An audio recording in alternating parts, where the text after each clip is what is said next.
Imagine un instant que la peur de l'échec, l'insécurité et l'opinion des autres n'ont aucun contrôle sur toi. Que l'anxiété de ce que tu pourrais perdre ne définit pas tes décisions. À la place, tu te laisses guider par ce que tu désires et valorises réellement dans la vie.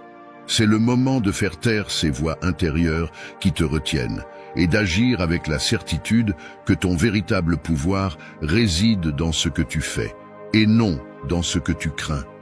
Restez jusqu'à la fin, où nous partagerons de précieux enseignements pour renforcer vos projets et affronter tous les défis que la vie vous réserve. Si c'est la première fois que vous visitez ma chaîne, je vous invite à vous abonner et à aimer la vidéo pour que je puisse continuer à créer plus de contenu inspirant à l'avenir. Chaque pas que vous faites avec courage est un pas vers la libération de ces limitations auto-imposées. En agissant comme si vous n'aviez rien à perdre, vous découvrirez que ce qui compte vraiment n'est pas ce que vous pourriez laisser derrière, mais ce que vous pouvez gagner. Une vie vécue avec authenticité, sans regret et avec la satisfaction d'avoir été fidèle à vous-même dans chaque décision. Rien à perdre. Adopter une mentalité de rien à perdre te libère de la peur et de l'incertitude. En affrontant les situations avec cette attitude, tu te permets de prendre des risques que tu éviterais normalement. La peur de l'échec nous paralyse, mais en la mettant de côté, tu agis avec audace et détermination. Cette approche n'est pas imprudente, elle t'encourage simplement à laisser de côté les préoccupations qui te limitent. En agissant, la vraie valeur réside dans ce que tu apprends et non dans ce que tu conserves. Comprendre que ce que tu crains de perdre est éphémère te donne du pouvoir, car la résilience et l'adaptation sont ta véritable force. Cette perspective te pousse à poursuivre tes objectifs avec confiance, en ouvrant des chemins qui étaient autrefois bloqués par la peur. 2. Embrasse le rythme naturel de la vie. Nous vivons dans un monde rapide, mais au lieu de nous précipiter, il est essentiel de s'aligner avec le rythme naturel de la vie. Il ne s'agit pas de la vitesse à laquelle nous atteignons nos objectifs, mais de la qualité et de la profondeur de chaque expérience. Se réveiller sans hâte, profiter de chaque moment et considérer le temps comme un allié te permet de vivre de manière plus consciente. En simplifiant ton environnement et en éliminant ce qui est superflu, tu crées de l'espace pour ce qui compte vraiment, tes passions, tes proches et des moments de réflexion. L'essentiel est d'avoir confiance dans le processus, de cesser de s'inquiéter pour l'avenir ou le passé et de vivre pleinement dans le présent, en savourant chaque étape du chemin. 3. Fais confiance au processus et à toi-même. Imagine ton esprit comme un océan calme, rempli de sagesse et de force. Tout ce dont tu as besoin est déjà en toi, attendant d'être découvert. La vie est un voyage pour explorer cet océan intérieur et apprendre à faire confiance à ton propre pouvoir. Chaque défi est une opportunité de grandir. En entrant dans un état de calme et en te connectant à ton essence, la peur et le doute disparaissent, laissant place à la certitude de ton potentiel. Dans cet espace intérieur, tu peux te réinventer, guérir et construire une vie pleine de sens. La véritable magie réside dans le fait de trouver la paix dans le quotidien et d'apprécier ce que tu possèdes déjà. Quel que soit ton chemin, la décision est toujours entre tes mains avec la confiance que le processus te mènera là où tu dois être. 4. Comment surmonter la peur de l'échec? La peur de l'échec peut être paralysante, nous empêchant d'atteindre nos objectifs. Cependant, il est important de comprendre que l'échec fait partie intégrante de la croissance. Ce n'est pas un reflet de notre valeur, mais une opportunité d'apprendre et de s'améliorer. Au lieu de voir l'échec comme quelque chose de définitif, nous pouvons le considérer comme une leçon. Chaque erreur nous enseigne quelque chose de nouveau, nous permettant d'ajuster notre approche et de continuer à avancer. Thomas Edison, après avoir échoué plusieurs fois avant d'inventer l'ampoule, disait « Je n'ai pas échoué, j'ai simplement trouvé 10 000 façons qui ne fonctionnent pas. » Cette mentalité d'apprendre de chaque tentative ratée nous aide à progresser. Changer notre perspective sur l'échec est essentiel. Nous devons le voir comme une étape nécessaire sur le chemin du succès et non comme un obstacle. De plus, il est fondamental de laisser de côté les préoccupations concernant le jugement des autres et de se concentrer sur nos propres valeurs et objectifs. Comme le disait Sénèque, la vie est trop courte pour se soucier de ce que les autres pensent de toi. Concentre-toi sur ta propre croissance, ose prendre des risques et apprends de chaque expérience. L'échec n'est pas la fin, mais une partie du voyage vers le succès. 5. La pratique du silence. Le silence n'est pas simplement l'absence de bruit, c'est un espace puissant où nous pouvons nous connecter à notre véritable moi. Dans ce monde rempli de distractions et de bruit constant, il est facile d'oublier la valeur de la quiétude. Cependant, lorsque nous nous permettons d'entrer dans le silence, nous trouvons une source de clarté et de paix qui peut transformer notre vie. Imagine un instant que le silence soit comme un lac tranquille. Lorsque l'eau est calme, tu peux voir jusqu'au fond. De la même manière, lorsque ton esprit est silencieux, tu peux voir clairement tes pensées et tes émotions. Découvrir ce que tu désires réellement et prendre des décisions avec plus de certitude. Le silence est un outil puissant qui nous permet d'entendre notre voix intérieure. Ce n'est pas la voix de la peur ou du doute, mais une voix sage et calme qui sait ce que nous valorisons et désirons vraiment. Cette voix a toujours été là, mais elle se perd souvent dans le bruit du monde extérieur et dans le bavardage incessant de notre esprit. Pratiquer le silence ne signifie pas seulement être dans un lieu sans bruit. Cela signifie éteindre le bruit intérieur, calmer ses pensées et être présent. Dans ce calme, nous trouvons des solutions aux problèmes. Nous nous reconnectons à notre but et découvrons des compétences que nous ignorions posséder. C'est un retour à notre moi le plus authentique. Dans un monde qui ne cesse de parler, trouver des moments de silence peut être un défi, mais c'est dans ces moments que nous découvrons notre véritable force. Chaque fois que tu choisis le silence plutôt que le bruit, tu t'alignes sur une fréquence plus élevée, une fréquence pleine de possibilités et d'opportunités. Alors, lorsque le monde extérieur devient accablant, souviens-toi que le silence est ton allié. C'est dans cette quiétude que tu peux vraiment voir qui tu es et ce dont tu es capable. Embrasse le silence et tu découvriras un chemin vers tes rêves les plus profonds. 6. Trouve ton oasis de silence. Dans l'agitation quotidienne, le silence est plus qu'une absence de bruit. C'est un état d'esprit transformateur. Tu n'as pas besoin de retraite ou de longues méditations. Quelques minutes de déconnexion suffisent. En prenant une profonde respiration dans des moments simples, comme en attendant un café, tu peux plonger dans ta paix intérieure. Cette petite habitude revitalise ton esprit, te donnant l'espace nécessaire pour écouter tes propres pensées sans interférence. Il ne s'agit pas de s'isoler, mais de créer des moments de calme au milieu du chaos. À mesure que le silence fait partie de ta vie, tu deviens plus conscient et moins réactif, trouvant en toi un refuge de sérénité.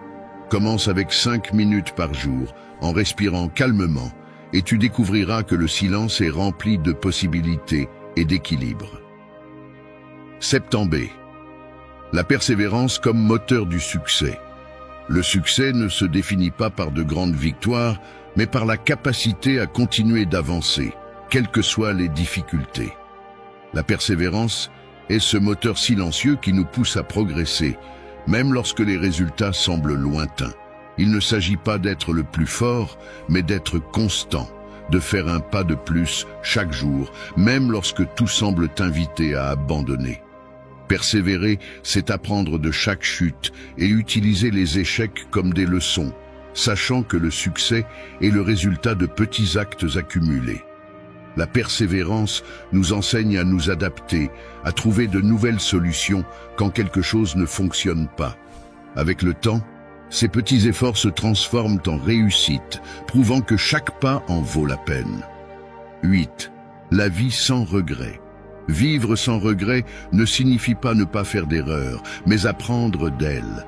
Au lieu de te punir pour tes erreurs, accepte-les comme des opportunités de grandir.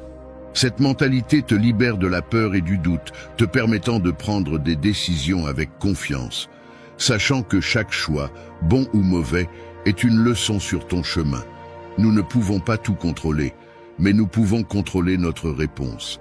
Agir sans regret signifie vivre en accord avec tes valeurs, sans être prisonnier des attentes des autres. En acceptant l'échec comme un maître et non comme un ennemi, tu te prépares à affronter l'avenir avec plus de résilience et moins de peur. Accepter l'impermanence de la vie t'aide à lâcher prise sur le passé et à te concentrer sur le présent. Voir le changement comme une opportunité plutôt qu'une menace te permet de t'adapter et de trouver la joie dans le quotidien. En lâchant les pressions extérieures, tu te connectes plus profondément à toi-même et aux autres. Vivre sans regret signifie aussi être compatissant envers toi-même, accepter que tu n'as pas besoin d'être parfait. Chaque erreur est une leçon, et te traiter avec bienveillance renforce ton estime de soi et ton authenticité. En fin de compte, vivre sans regret, c'est choisir de vivre avec sincérité et profiter de chaque moment pour être la meilleure version de toi-même. 9. Vivre dans l'ici et maintenant. Dans un monde rempli de distractions, habiter le présent est essentiel. Vivre dans l'ici et maintenant signifie être conscient de ce qui se passe autour de toi et en toi, sans être pris dans le passé ou l'avenir. C'est un engagement à vivre la vie telle qu'elle est à ce moment précis. En te concentrant sur le présent, tu commences à remarquer les petits détails qui rendent la vie spéciale. L'odeur du café, le bruit du vent, le sourire d'un être cher. Ces moments simples, souvent négligés, deviennent des sources de joie et de gratitude. Vivre dans le présent ne signifie pas ignorer le passé ou l'avenir, mais trouver un équilibre. Le passé nous enseigne et l'avenir nous inspire, mais c'est le présent qui nous permet d'agir et de prendre des décisions conscientes. Être pleinement dans l'instant améliore tes relations et renforce tes liens avec les autres, en montrant du respect et de l'empathie. Se concentrer sur le présent réduit également le stress. Beaucoup de soucis proviennent de ce qui pourrait arriver ou de ce qui s'est déjà passé. En vivant dans le présent, tu acceptes ce que tu ne peux pas changer et te libères de l'anxiété, affrontant chaque jour avec sérénité. De plus, être présent t'aide à être plus conscient de tes pensées et émotions, te permettant de choisir comment réagir plutôt que de réagir impulsivement. Cette observation t'aligne sur tes véritables valeurs et favorise une attitude d'apprentissage continu. En choisissant de vivre dans l'ici et maintenant, tu te permets d'être authentique, sans te soucier du passé ni de l'avenir. Cette authenticité te mène à une vie plus riche, alignée avec tes véritables désirs et aspirations. Alors, la prochaine fois que tu te trouves distrait, souviens-toi que le présent est tout ce que tu as. Habite-le avec gratitude et attention, et tu découvriras une vie plus riche et plus satisfaisante. 10. Le pouvoir de la persévérance. Dans la quête du succès, le talent et la chance peuvent t'ouvrir des portes, mais c'est la persévérance qui te permet de les franchir. Persévérer, c'est rester ferme sur le chemin malgré les défis, les doutes et les chutes. C'est l'engagement inébranlable de continuer à avancer, même quand tout semble être contre toi. La persévérance ne signifie pas avancer à l'aveugle ou ignorer les obstacles qui se présentent. C'est plutôt la capacité de s'adapter, d'apprendre de chaque échec et de trouver de nouvelles façons de surmonter les défis. C'est savoir que l'échec n'est pas une fin, mais une opportunité de recalibrer et de s'améliorer. Chaque tentative échouée est un pas de plus vers la compréhension et l'expérience. Le chemin vers tout accomplissement est rempli de virages inattendus et de barrières imprévues. Souvent, face à ces difficultés, la tentation d'abandonner surgit. Mais ceux qui atteignent vraiment leurs objectifs sont ceux qui choisissent de se relever après chaque chute, qui voient dans chaque défi une opportunité de prouver leur détermination et leur engagement. Persévérer est une question de mentalité. C'est croire en ta capacité à surmonter les difficultés et à rester concentré sur ce que tu veux accomplir, peu importe les obstacles que tu rencontres en chemin. Cette mentalité te permet de voir au-delà des contretemps immédiats et de te concentrer sur le tableau d'ensemble. De plus, la persévérance développe la résilience, cette capacité à se relever après avoir affronté des difficultés. Chaque obstacle surmonté ne te rend pas seulement plus fort, mais te prépare aussi à affronter les défis futurs. Avec le temps, tu te rends compte que chaque expérience, bonne ou mauvaise, contribue à ta croissance et te rend plus adaptable. Nous vivons dans un monde qui valorise les résultats rapides, mais les accomplissements vraiment significatifs demandent du temps et des efforts soutenus. La persévérance t'apprend à avoir de la patience, à attendre et à faire confiance au fait que le travail acharné finira par porter ses fruits. Cette patience n'est pas passive, elle est active et remplie de foi dans le processus. Lorsque tu décides de persévérer, tu te donnes la permission d'apprendre et d'évoluer à ton propre rythme. Tu te permets de faire des erreurs, sachant que chacune est une leçon précieuse. Au final, la persévérance ne consiste pas seulement à atteindre un objectif, mais à apprécier le voyage, à valoriser chaque étape et à savoir que tu as donné le meilleur de toi-même à chaque instant. En fin de compte, la persévérance est ce qui transforme tes rêves en réalité. C'est la force qui te pousse à continuer quand tout le reste te dit d'abandonner. C'est le moteur qui transforme les défis en opportunités et les objectifs en réalisations tangibles. En cultivant la persévérance, tu n'atteins pas seulement tes objectifs, tu deviens une personne plus forte, plus déterminée et capable de faire face à tout ce que la vie te réserve. 11. L'auto-acceptation et son impact sur les relations. L'auto-acceptation est un outil puissant qui peut transformer la qualité de nos relations.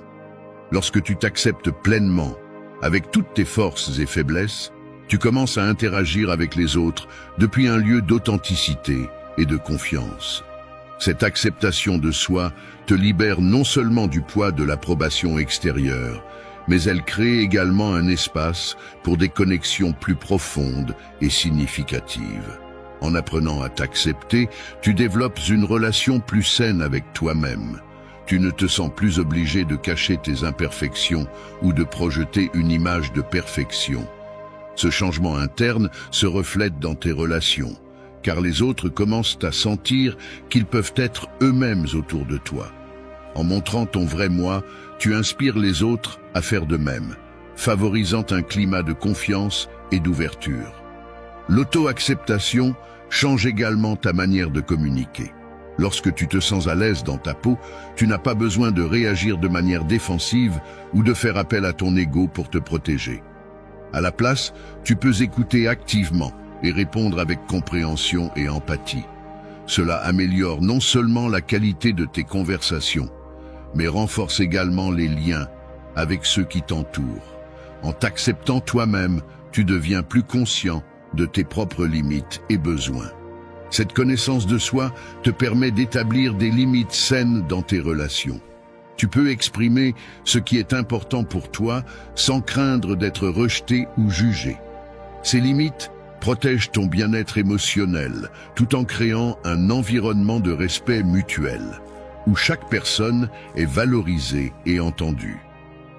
L'authenticité est un autre avantage clé de l'auto-acceptation.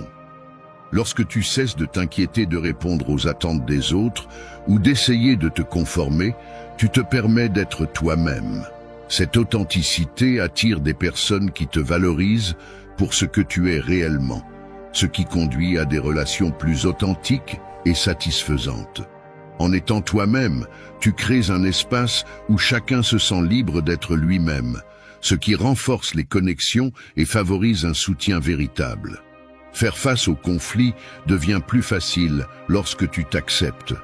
Plutôt que de réagir de manière impulsive ou de te sentir attaqué, tu peux aborder les désaccords avec un esprit ouvert et une attitude de résolution.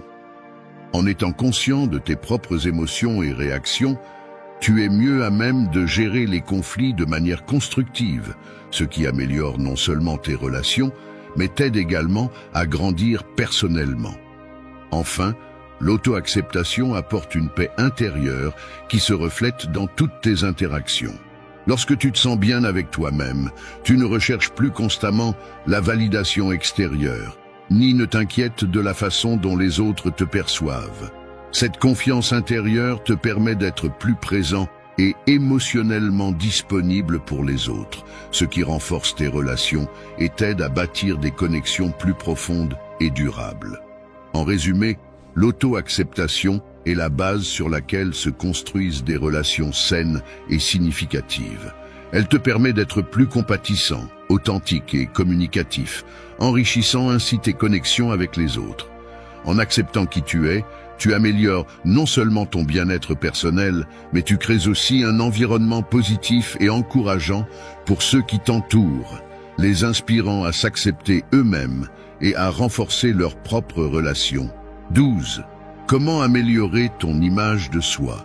La façon dont tu te perçois influence grandement ta manière de vivre ta vie. Souvent, cette perception est déformée par des critiques internes sévères et par la pression de répondre aux attentes des autres. Cela peut te conduire à te sentir en insécurité ou insuffisant. Cependant, changer la manière dont tu te vois commence par l'auto-acceptation et la reconnaissance de ta valeur intrinsèque, au-delà de tes réussites ou échecs. Pour commencer à améliorer ton image de toi-même, il est important de développer une relation plus bienveillante et compréhensive avec toi-même. Imagine comment tu traiterais un ami proche qui traverse un moment difficile, avec compassion, soutien et sans jugement. Maintenant, essaie d'appliquer cette même attitude envers toi-même. Reconnais que faire des erreurs fait partie du processus humain et que chaque expérience, bonne ou mauvaise, est une opportunité d'apprendre et de grandir. Souvent, nous sommes nos pires critiques. Cette voix intérieure qui pointe nos défauts et minimise nos réussites peut être un grand obstacle à l'auto-acceptation. Pour contrer cette autocritique, il est utile d'identifier ces pensées négatives et de les remettre en question. Plutôt que de te concentrer sur ce qui n'a pas bien fonctionné, commence à valoriser tes efforts et à célébrer chaque petite avancée. Reconnaître tes propres réussites, même petites, est un pas important vers la construction d'une perception plus positive de toi-même. Un autre aspect crucial pour améliorer ton image de soi est de cesser de te comparer aux autres. Chaque personne a son propre chemin et ses propres défis. En te comparant constamment, tu t'éloignes de l'appréciation de ton propre progrès et de tes propres qualités. Concentre-toi sur ce qui te rend unique et sur tes propres objectifs. Souviens-toi que la vie n'est pas une compétition, mais un voyage personnel de croissance. Établir des limites saines est également essentiel pour renforcer ton estime de soi. Apprendre à dire non lorsque tu en as besoin et prioriser ton bien-être émotionnel est crucial pour prendre soin de toi. En respectant tes besoins et en établissant des limites, tu montres que tu te valorises et te respectes, ce qui renforce une image de soi positive. Incorporer la pratique de la gratitude dans ta routine quotidienne peut transformer la façon dont tu te perçois. Prends un moment chaque jour pour réfléchir aux choses que tu apprécies chez toi et dans ta vie.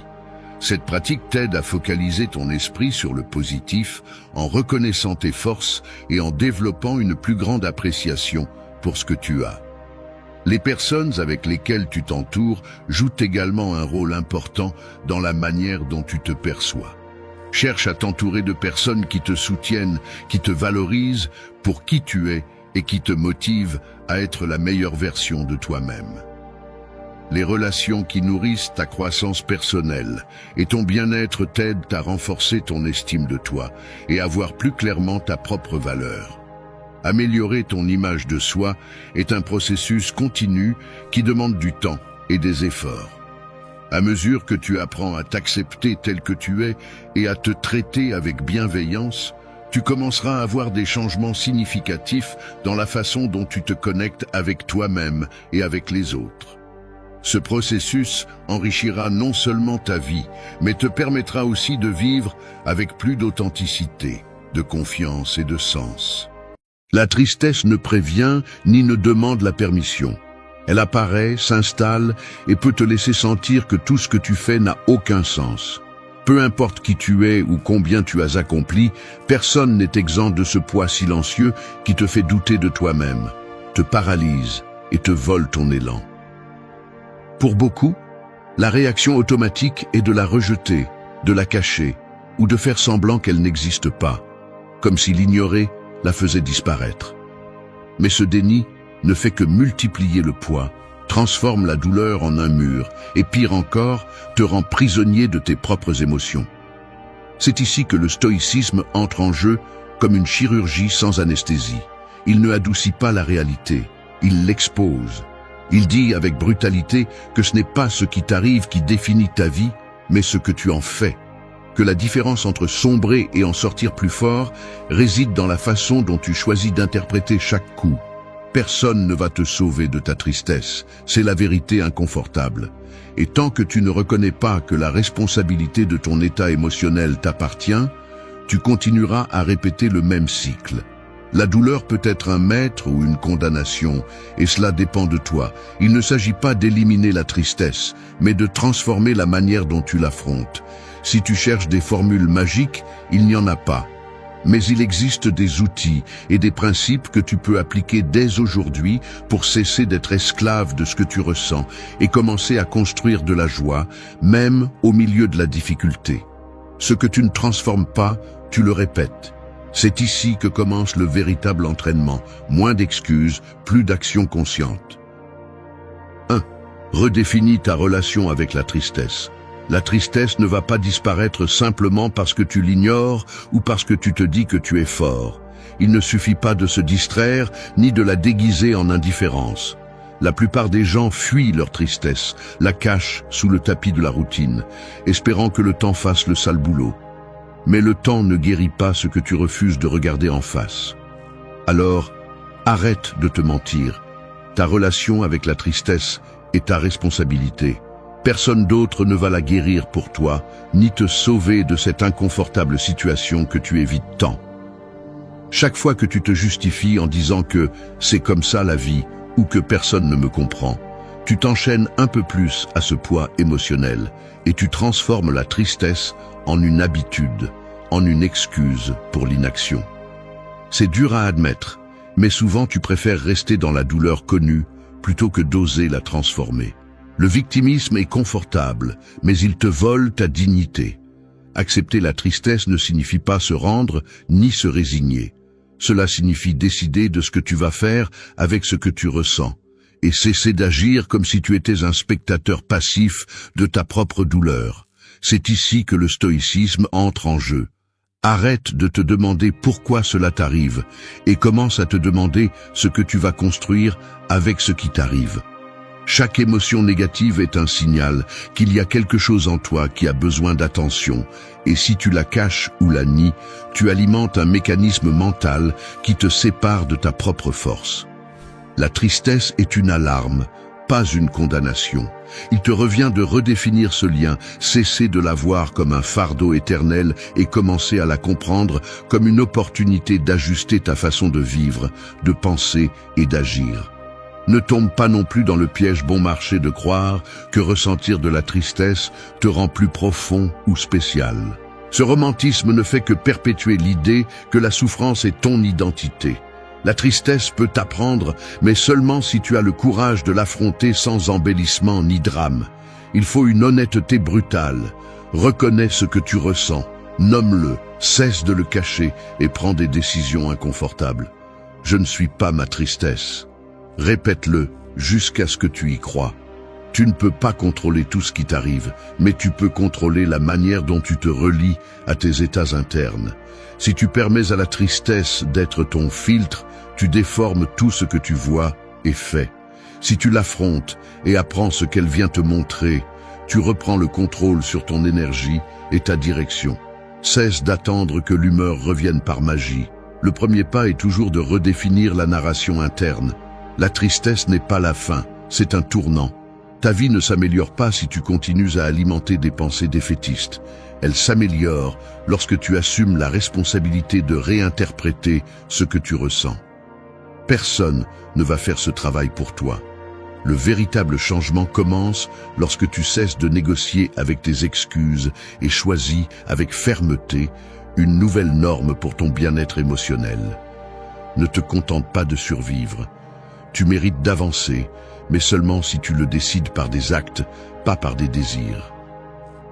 2. Choisis consciemment comment tu interprètes ce qui se passe. Tu te réveilles avec l'estomac noué parce que tu te souviens de ce qui s'est passé hier ou de l'inquiétude que tu as pour demain.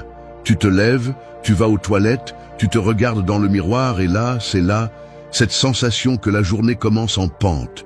Tu commences à passer en revue mentalement tes tâches, les mots qu'on t'a dit, les choses qui se sont mal passées, et sans t'en rendre compte, ton humeur est déjà conditionnée. Tu ne te demandes pas pourquoi tu te sens ainsi, tu l'acceptes simplement comme le fond de ta journée, comme si la tristesse était un mur inévitable.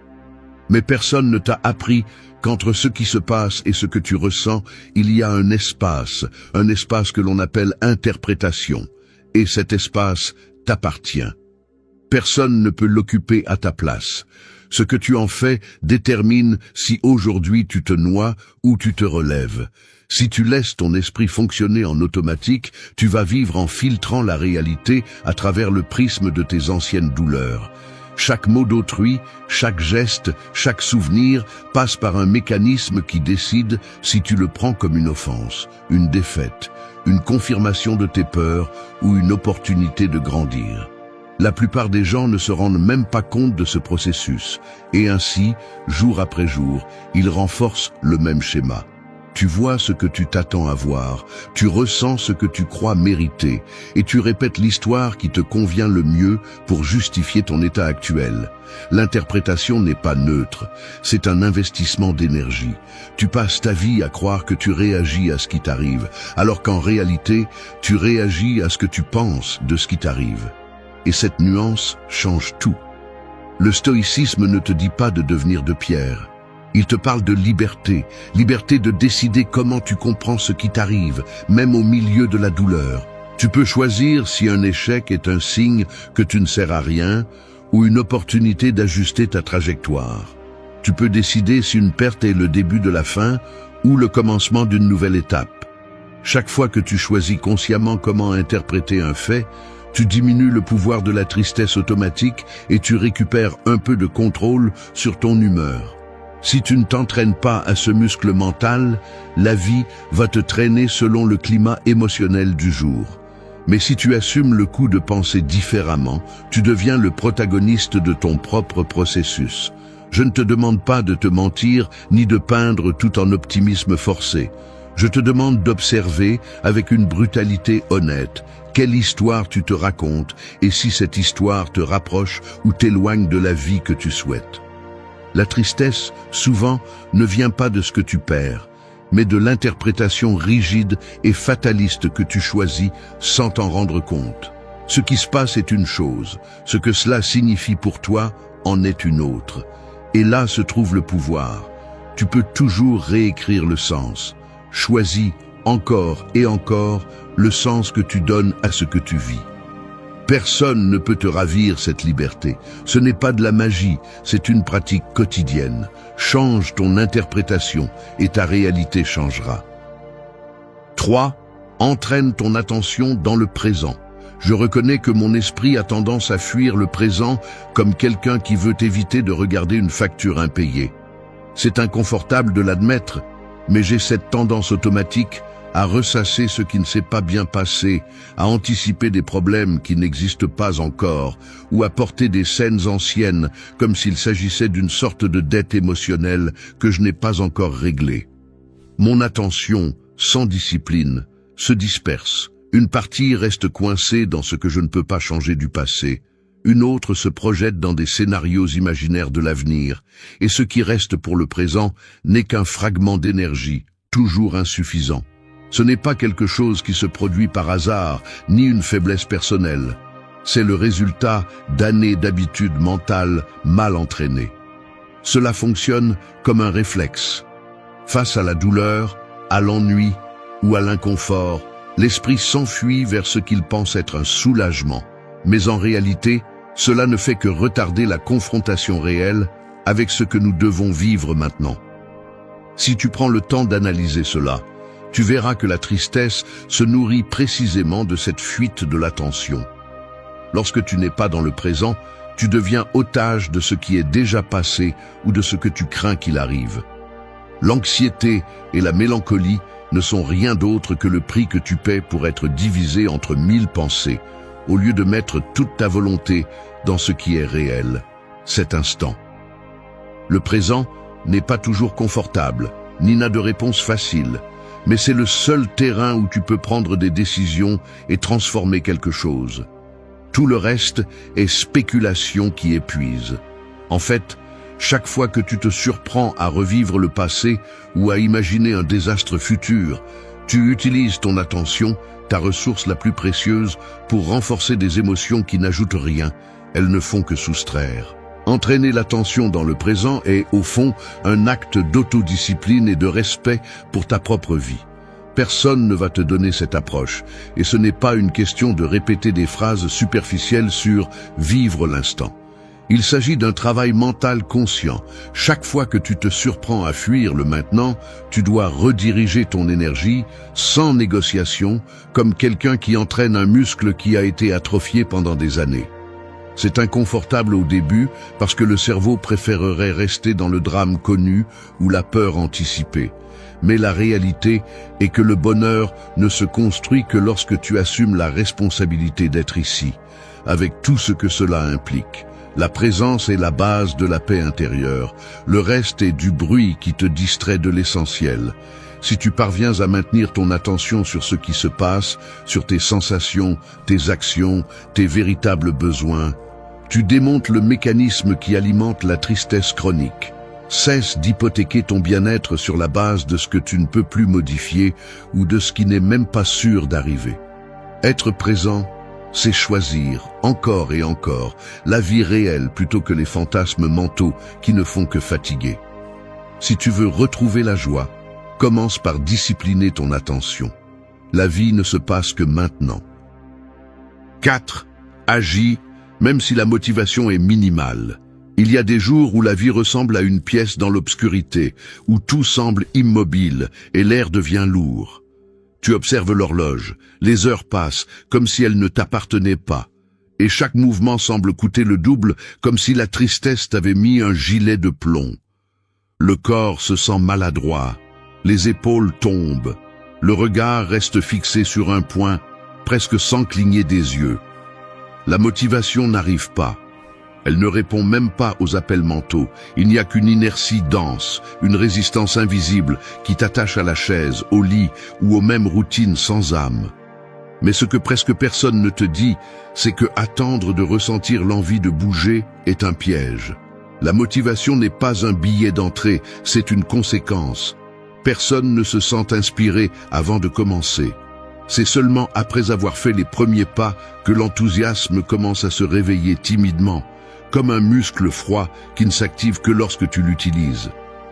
Il n'y a pas de magie là-dedans, juste de la physique.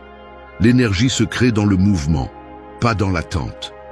Observe les gestes de ton corps lorsque tu décides de te lever sans envie. Le pied qui touche le sol, les doigts qui cherchent un soutien, le dos qui se redresse peu à peu. C'est un acte simple, presque insignifiant. Mais dans ce geste minimal, tu es déjà en train de reprendre du terrain. Chaque action, même si elle semble petite, est une rupture dans l'inertie. L'eau stagnante se gâte, mais une goutte en mouvement commence déjà à tout changer. Pas besoin de ressentir de l'enthousiasme. Il suffit de te lever et de faire une chose, même si c'est mécanique. Faire le lit, ouvrir la fenêtre, prendre un verre d'eau froide, sortir, marcher même 5 minutes. Il ne s'agit pas de feindre la joie, ni de forcer un sourire vide, mais de comprendre que la vie se réactive dans l'action, pas dans la contemplation passive du malaise. Le stoïcisme t'enseigne que le véritable contrôle commence par ce que tu fais, pas par ce que tu ressens. L'humeur est volatile, mais l'action t'appartient. Fais quelque chose, même si c'est minime, car ce micro-mouvement est le point de basculement qui change la trajectoire de la journée. Ne sous-estime pas le pouvoir du petit. La somme de gestes simples, répétés avec discipline, est ce qui reconstruit la confiance et affaiblit la tristesse. Attendre d'avoir envie, c'est céder le gouvernail à l'apathie. Le corps, tout comme l'esprit, a besoin de signaux clairs que tu ne t'es pas rendu. Action avant motivation, toujours. La différence entre avancer et rester bloqué dépend rarement de grandes décisions. Elle dépend du courage de bouger lorsque ton esprit te murmure que cela n'a pas de sens. Fais-le quand même. Tu n'as pas besoin de te sentir fort pour commencer. Tu as besoin de commencer pour retrouver la force. Le mouvement vainc la tristesse, même lentement. Tu décides si tu restes à attendre des miracles ou si tu transformes chaque petit acte en une déclaration de rébellion. Ne sous-estime pas la valeur d'un seul pas. Un pas peut être tout ce dont tu as besoin aujourd'hui. 5. Fais du mouvement physique une habitude quotidienne. Le corps qui ne bouge pas devient une prison. C'est la vérité que personne ne veut entendre lorsque la tristesse te paralyse et que tu préfères rester immobile, attendant que le moral vienne te sauver. Mais cela ne va pas arriver. Croire que tu peux penser ou te sentir mieux sans bouger un seul muscle est une fantaisie qui ne fait que prolonger la stagnation. Le mouvement physique n'est pas un luxe, ni une suggestion amicale. C'est un ordre biologique et psychologique. Il ne s'agit pas d'avoir envie, il s'agit de réaliser que ton corps est l'interrupteur principal de ton énergie émotionnelle.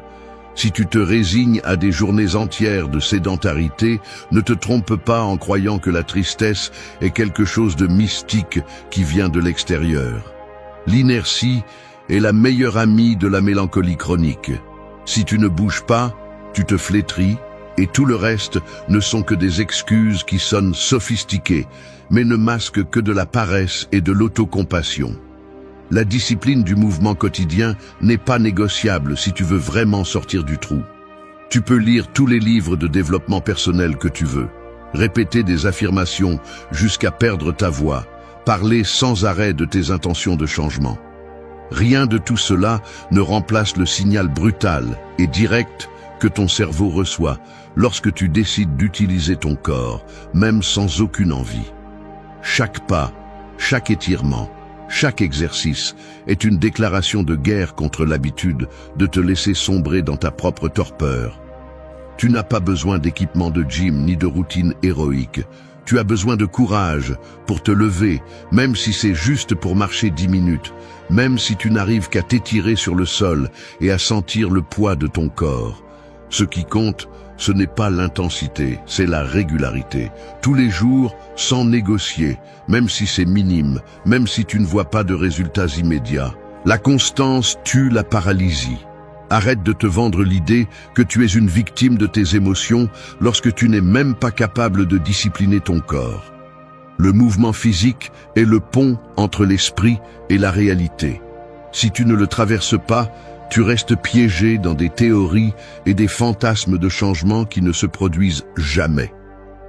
Un corps entraîné à bouger sous n'importe quel état émotionnel est un corps qui se souvient comment se rebeller contre la tristesse automatique. Si ta routine est toujours celle de la passivité, ton moral répondra avec la même apathie. Ne cherche pas de solution magique. Le seul miracle est la somme quotidienne d'actions physiques réelles.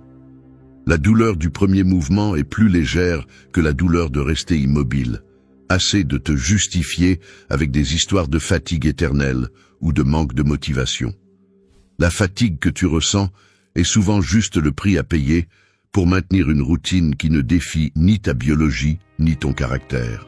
Le mouvement physique est la preuve concrète que tu ne t'es pas rendu. Si tu veux de la dignité, montre-la dans tes actions, pas dans des discours. L'énergie ne se mendie pas, elle se génère. Lève-toi, fais le même si ça fait mal. Franchis le seuil de l'inertie et transforme-le en habitude. Personne ne va bouger pour toi. Là où l'excuse s'arrête, le véritable changement commence. 6. Pratique la gratitude, même dans les jours sombres. La vérité est simple et brutale. Si tu n'entraînes pas la gratitude, tu deviens otage de ce qui te manque. Peu importe à quel point tu es intelligent, ni combien de livres tu as lus sur le développement personnel. Si ton esprit ne répète que ce qui ne va pas et ce que tu as perdu, tu finis par accumuler une vision du monde où tout semble être une dette impossible à rembourser. La tristesse profite de cette négligence. Elle sème l'idée que rien n'est suffisant, que la vie te doit quelque chose et que ton côté le plus vulnérable est toujours perdant. Mais la réalité est qu'aucun changement profond ne se produit tant que tu continues à énumérer tes manques et à ruminer ce que tu n'as pas. La gratitude n'est pas un luxe pour des optimistes naïfs, c'est une discipline mentale et émotionnelle qui se gagne à la sueur de son front, surtout quand il te coûte le plus de trouver des raisons de remercier. Parfois, tu te découvres, sans t'en rendre compte, à regarder la vie avec une loupe déformante, où tu ne vois que les fractures, les erreurs, les trahisons, tout ce qui a mal tourné. Il est facile de rester piégé dans ce mécanisme, car le cerveau est conçu pour détecter les menaces et les problèmes. C'est un biais de survie, mais pas de plénitude. Le problème survient lorsque tu transformes cette habitude en ta seule façon de regarder. Tu finis par croire que la tristesse est inévitable et que la gratitude n'est qu'une fantaisie superficielle. Cependant, ce qui transforme vraiment ton expérience, c'est la décision consciente de chercher de petits faits, des détails minimes, qui brisent ce filtre négatif. Il ne s'agit pas de nier la difficulté, ni d'inventer de fausses raisons pour te sentir mieux, mais d'entraîner l'esprit à reconnaître que, même dans les jours sombres, il existe des fragments de valeur et des moments qui méritent d'être honorés. Remercier n'élimine pas la douleur, mais cela t'empêche de rester défini par elle. Remets en question cet élan intérieur à mépriser ce que tu as, parce que cela ne correspond pas à tes attentes. Cette insatisfaction chronique est, bien souvent, un piège mental qui te vole l'opportunité de te connecter à la réalité. La gratitude est une forme de rébellion contre cette narration de manque. C'est dire à ton esprit: tu n'es pas seulement ce qui te manque, tu es aussi tout ce que tu as déjà surmonté. Si chaque matin tu choisis, ne serait-ce qu'une minute, de reconnaître une seule chose qui reste debout, un ami qui demeure, la capacité de respirer, un souvenir qui te soutient, un petit accomplissement qui semblait impossible hier, tu commences à affaiblir le système interne qui alimente la tristesse automatique. La gratitude est une discipline, pas un état d'esprit passager. Entraîne-la comme on renforce un muscle qui a été atrophié trop longtemps. Tu n'as pas besoin d'attendre que tout s'améliore pour la pratiquer.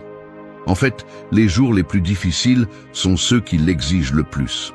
La gratitude est l'outil qui recalibre ta perception et te redonne ta dignité, car elle t'oblige à cesser de mesurer ta vie uniquement par les douleurs et les pertes. Parfois, remercier est l'acte le plus courageux, car cela défie la logique du ressentiment et de la plainte. Décide, sans négocier, de chercher ce qui reste encore, ce qui peut encore croître, ce qui mérite encore ton respect. La gratitude n'est pas du conformisme, c'est de la clarté. C'est se rappeler que, même si la tristesse insiste pour te réciter sa liste de dettes, tu peux choisir sur quoi concentrer ton énergie. Tu n'es pas seulement ce qui te manque. Tu es tout ce que tu remercies et tout ce que tu es encore capable de reconnaître. 7. Donne un sens à ta douleur en aidant les autres. Tu sors dans la rue la tête baissée, ressentant le poids de ton propre malaise, et en croisant quelqu'un qui traîne des sacs lourds ou lutte avec une porte, tu hésites un instant avant d'aider. La tristesse a tendance à t'enfermer dans une sorte de capsule mentale où n'existe que ta propre douleur, comme si le reste du monde s'était estompé. Ce circuit fermé est l'une des plus grandes erreurs de l'esprit. Plus tu souffres, plus tu t'isoles. Plus tu t'isoles, plus la douleur s'intensifie. C'est un cercle vicieux si automatique que tu ne le remarques même pas.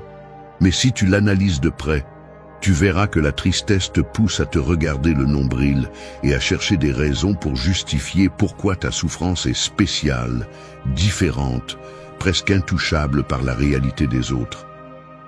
Le résultat est que la vie se rétrécit et le sens s'évapore. La plupart des gens ne comprennent pas qu'à ce stade, aider les autres n'est pas seulement un acte altruiste, c'est une stratégie de survie émotionnelle. La psychologie le souligne clairement. Lorsque le focus est fixé sur soi-même, tout malaise tend à se magnifier. Le cerveau commence à fonctionner en mode pénurie, ne voyant que ce qui manque, ce qui fait mal, ce qui ne peut pas être changé. Mais si tu t'obliges, même de manière forcée au début, à intervenir dans la vie d'un autre, quelque chose dans cette machinerie interne se recalibre. Il ne s'agit pas de faire de grands gestes héroïques, ni de devenir une sorte de sauveur professionnel. Un message sincère, écouter celui qui va moins bien que toi, offrir ton temps ou ton expérience, même si la motivation est minimale, suffit. Dans cet acte, tu brises l'enfermement mental. L'énergie que tu utilisais pour tourner sur ton propre axe se redirige vers l'extérieur, et cela constitue déjà un changement de dynamique. La tristesse se nourrit d'inertie et d'isolement. Le service l'affaiblit car il t'oblige à sortir de ton petit monde.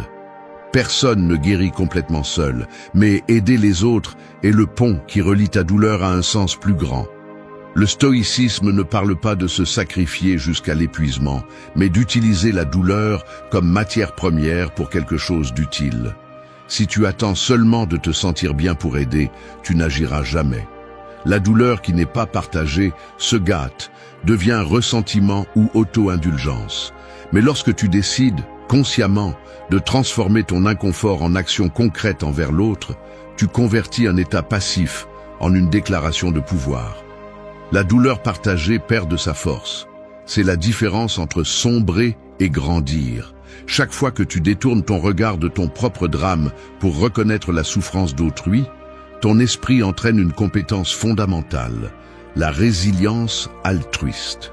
Le sens ne se trouve pas en fouillant des réponses dans tes propres blessures, mais en construisant quelque chose de précieux avec elles. Le but n'est pas une révélation mystique ni une phrase motivationnelle. Le but est ce que tu fais avec ce qui te fait mal. Lorsque tu décides d'aider, même dans quelque chose de petit, tu montres que ta douleur ne te définit pas, elle te rend simplement humain. Sers, même lorsque tu n'en as pas envie. Donne, même si tu sens que tu n'as pas grand-chose à offrir. Car l'acte de sortir de toi-même est la meilleure thérapie contre la tristesse chronique. Celui qui aide, cède. Celui qui donne un sens à sa douleur retrouve sa dignité. Si tu veux changer ton état, commence par changer ta direction. Tu n'as pas besoin d'attendre de te sentir bien pour faire le bien. Fais le bien, et ton moral suivra. Personne ne sort seul de la tristesse, mais tout le monde peut tendre la main en premier. 8. Exprime ton malaise sans peur ni honte. Je dois l'admettre. Parfois, j'ai eu l'impression que si je parlais de mon malaise, quelque chose en moi se briserait pour toujours. Je me suis vu, assis devant quelqu'un, jouant avec mes mains, déglutissant, regardant le sol, cherchant le moment exact pour dire ce qui me pèse, et quand enfin j'essaie, la voix peine à sortir, faible, comme si elle demandait la permission d'exister. La poitrine se tend, la mâchoire se serre, et l'esprit commence à fabriquer des histoires de rejet ou de honte avant qu'un seul mot ne traverse la distance. C'est une bataille invisible. De l'extérieur, tout semble normal, mais à l'intérieur, il y a une discussion féroce entre le besoin de libérer le contenu toxique et la peur de rester exposé, vulnérable, incomplet devant les yeux de l'autre. Le silence devient une sorte de prison auto-imposée. Tu maintiens la douleur en serrant les poings, en respirant court, en espérant que personne ne remarque ce qui t'arrive vraiment. Et pourtant, le corps envoie des signaux. Les mains transpirent, les épaules se haussent, le regard se perd. Tout cela est ton système d'alarme demandant que tu cesses de cacher ce qui fait mal. Exprimer le malaise n'est pas un acte de faiblesse, c'est un exercice de dignité. Il n'y a pas de vertu à se taire sur ce qui te submerge, ni d'honneur à faire semblant qu'il ne se passe rien pendant que tu t'effondres de l'intérieur. La tristesse ne se dissout pas dans le silence. Au contraire, ce que tu tais s'accumule dans les gestes, dans les humeurs, dans les décisions que tu prends à moitié, dans les nuits où l'insomnie est le prix à payer pour ne pas t'être permis d'être honnête. Parler, c'est rompre le cycle de la répression. Chaque fois que tu ouvres la bouche, même si c'est juste pour dire « je me sens mal », tu sauves une partie de toi qui était restée piégée dans la censure. Ce premier geste est inconfortable, oui, Mais c'est le signe le plus clair que tu as décidé de cesser de négocier avec la peur. Ce qui se nomme perd une partie de son pouvoir. C'est la vérité inconfortable que personne ne t'enseigne, enfant. Tu n'as pas à tout lâcher d'un coup, ni à chercher une compréhension parfaite de l'autre côté. Il suffit de nommer l'essentiel, de mettre des mots sur ce qui pèse. Tu peux le faire à voix haute, avec quelqu'un qui sait écouter, ou même en écrivant, laissant l'encre fonctionner comme un drain émotionnel. Le corps le ressent. En parlant, les muscles se relâchent un peu, la respiration se libère, la tension baisse même d'1 degré. Ce n'est pas de la magie, c'est de la biologie et de la conscience. Le stoïcisme ne consiste pas à endurer à tout prix, mais à différencier ce qui dépend de toi. Et oui, exprimer la vérité de ton état est ta responsabilité. Ne te trompe pas en croyant que tu seras plus fort en te taisant. Ce que tu réussis, c'est à porter un sac à dos de plus en plus lourd et à faire semblant de ne pas le sentir. Le véritable courage n'est pas de supporter en silence, mais de te montrer humain, même si la voix tremble. La peur d'être jugé n'est qu'un filtre mental. La plupart des gens portent aussi leur propre fardeau et comprendront beaucoup plus que tu ne l'imagines. Parfois, le simple acte de dire « cela me fait mal » ouvre un espace où la tristesse se transforme, même si ce n'est que de manière minimale, en possibilité de soulagement ou, au moins, en un repos pour le corps et l'esprit. Tu n'as pas besoin de permission pour ressentir ni pour l'exprimer. Cacher la douleur, c'est la perpétuer. La dignité commence là où la honte s'arrête. Ose nommer ton malaise, et tu verras que l'insupportable devient gérable. Parle, même si tu ne sais pas par où commencer. Ta santé émotionnelle dépend de cette honnêteté, pas des apparences. 9. Permets-toi de te reposer et de te renouveler sans culpabilité. L'esprit moderne fonctionne comme une usine qui n'éteint jamais ses moteurs. Il produit des pensées, des inquiétudes et des exigences sans relâche, comme si la valeur personnelle dépendait de ne jamais s'arrêter. Tu laisses la fatigue s'accumuler comme une poussière invisible sur chaque décision, te convainquant que l'épuisement est noble, que la fatigue est une médaille et que seuls les faibles demandent une pause. Mais c'est un mensonge dangereux, un piège brutal déguisé en vertu. L'épuisement ne te rend pas fort, il te rend fragile. Tu es comme ce mécanisme qui ne reçoit jamais d'entretien. Tôt ou tard, les performances chutent, le moral se brise, les émotions se gâtent par manque d'oxygène. Le corps ne pardonne pas l'accumulation de dettes physiques et mentales. La tristesse s'infiltre précisément dans ces espaces où tu ne t'es jamais permis de t'arrêter et de reprendre des forces. Il n'y a pas de résilience sans renouvellement. Celui qui ne fait que résister finit par se briser. Arrête de te raconter que te reposer, c'est perdre du temps ou que tu ne mérites de t'arrêter que lorsque tout est fait. Cet état d'esprit te mène à une autodestruction lente. Tu confonds épuisement avec productivité, fatigue avec responsabilité. Et tu te refuses le droit fondamental à la pause, parce que tu crois que quelqu'un évalue ta valeur à chaque seconde. Personne ne te le dira en face, mais cette auto-exigence n'est qu'une autre forme de faiblesse. L'incapacité de reconnaître tes limites, la peur enfantine de paraître moins capable si tu admets que tu as besoin de récupérer de l'énergie. Le repos n'est pas une récompense, c'est une condition minimale pour fonctionner. Si tu ne le comprends pas, tu finiras par payer avec ta santé, tes relations et la lucidité que tu défends tant. La tristesse se renforce sur le terrain de l'épuisement. Un être épuisé est une proie facile pour toute émotion destructrice. Le plus absurde, c'est que pendant que tu te refuses le repos par peur de paraître faible, tu deviens esclave d'un système interne qui ne s'est opéré qu'au bord de l'effondrement.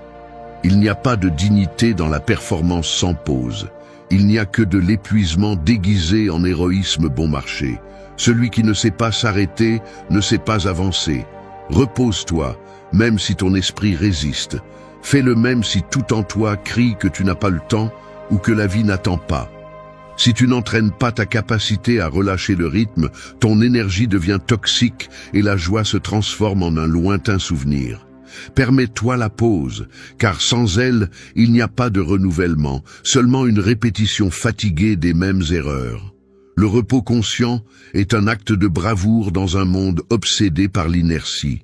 Tu n'as pas besoin de demander la permission pour prendre soin de toi. Personne ne va t'applaudir d'arriver détruit à la fin de la journée. Récupère le respect de soi. Celui qui se renouvelle se respecte. Le contraire est de l'abandon de soi. Ne confonds pas le stoïcisme avec la négation de tes besoins fondamentaux. Le véritable stoïque reconnaît quand il est temps d'agir et quand il est temps de se replier pour revenir plus fort. Ne deviens pas ton propre geôlier simplement parce que l'environnement l'exige. Le repos est force. La culpabilité est le résidu d'un esprit mal entraîné. Repose-toi sans négocier. Renouvelle ton énergie sans honte. C'est seulement ainsi que tu peux recommencer à choisir ta vie, au lieu de simplement la survivre. Ligne iconique. Le repos n'est pas une faiblesse, c'est une discipline supérieure. 10. Fais de l'engagement personnel ta plus grande force. L'engagement personnel est la différence entre vouloir changer et vraiment changer. Il n'y a pas moyen d'adoucir cela.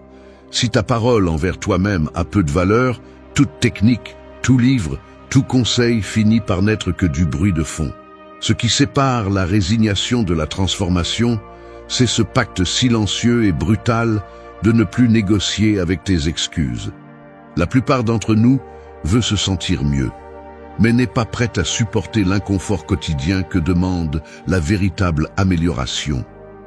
Nous nous remplissons d'intentions, de projets à moitié réalisés, de promesses reportées, comme si le simple fait de vouloir avait un poids réel sur le résultat. Mais la vie ne répond qu'à ce que tu fais de manière soutenue, pas à ce que tu rêves quand personne ne te voit. Quand je parle d'engagement, je ne fais pas référence à une motivation passagère, ni à un élan de volonté qui s'éteint dès que la tristesse revient. Je parle d'une décision intérieure, presque contractuelle, de cesser de trahir tes propres limites et de faire, chaque jour, ce que tu as dit que tu ferais, même si l'esprit demande une trêve, même si le corps proteste, même si personne ne t'applaudit. Le mécanisme est simple, mais inconfortable. Chaque fois que tu romps une promesse envers toi-même, ton cerveau enregistre cet échec, et peu à peu ta confiance en toi se fracture. Le résultat est une chaîne invisible de petites trahisons quotidiennes qui pèsent plus que n'importe quelle douleur extérieure. La véritable force vient de l'accumulation d'actes qui semblent minimes, mais qui répétés réécrivent l'identité. Personne ne peut te donner ce muscle. Il se construit uniquement par des faits, pas par des discours. Je reconnais que je me suis raconté des histoires pour justifier mes propres chutes. Aujourd'hui, ça n'a pas d'importance. Demain, je commence. Ce n'est pas si grave. Mais au final, ce qui reste, c'est la dette envers toi-même. L'engagement personnel ne se mesure pas en héroïsme, mais en la capacité de maintenir tes décisions quand il n'y a plus de témoins ni d'incitations externes. Le stoïcisme le dit clairement. La seule chose que tu contrôles vraiment, c'est ta disposition à tenir ta parole. Si tu t'habitues à céder face à l'inconfort, ta vie devient une séquence d'abandon silencieux. Si, en revanche, tu entraînes la discipline de persister même dans les jours gris, la tristesse perd de sa force parce qu'elle sait qu'elle ne peut pas contrôler ta direction. Tu n'as pas besoin d'attendre de te sentir en sécurité pour t'engager. Au contraire, l'engagement est ce qui façonne la sécurité à force de répétition. L'auto-trahison épuise, l'engagement multiplie. Une personne engagée, même si elle tombe, se relève toujours avec une nouvelle leçon. Ce que tu soutiens en privé est ce qui définit ta vie en public. Devenir quelqu'un digne de ta propre parole est le plus grand acte de respect de soi que tu puisses accomplir.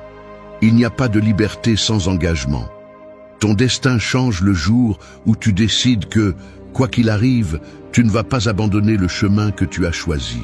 Ligne iconique. La dignité commence quand ta parole envers toi-même est inviolable. Merci d'être resté jusqu'à la fin de la vidéo.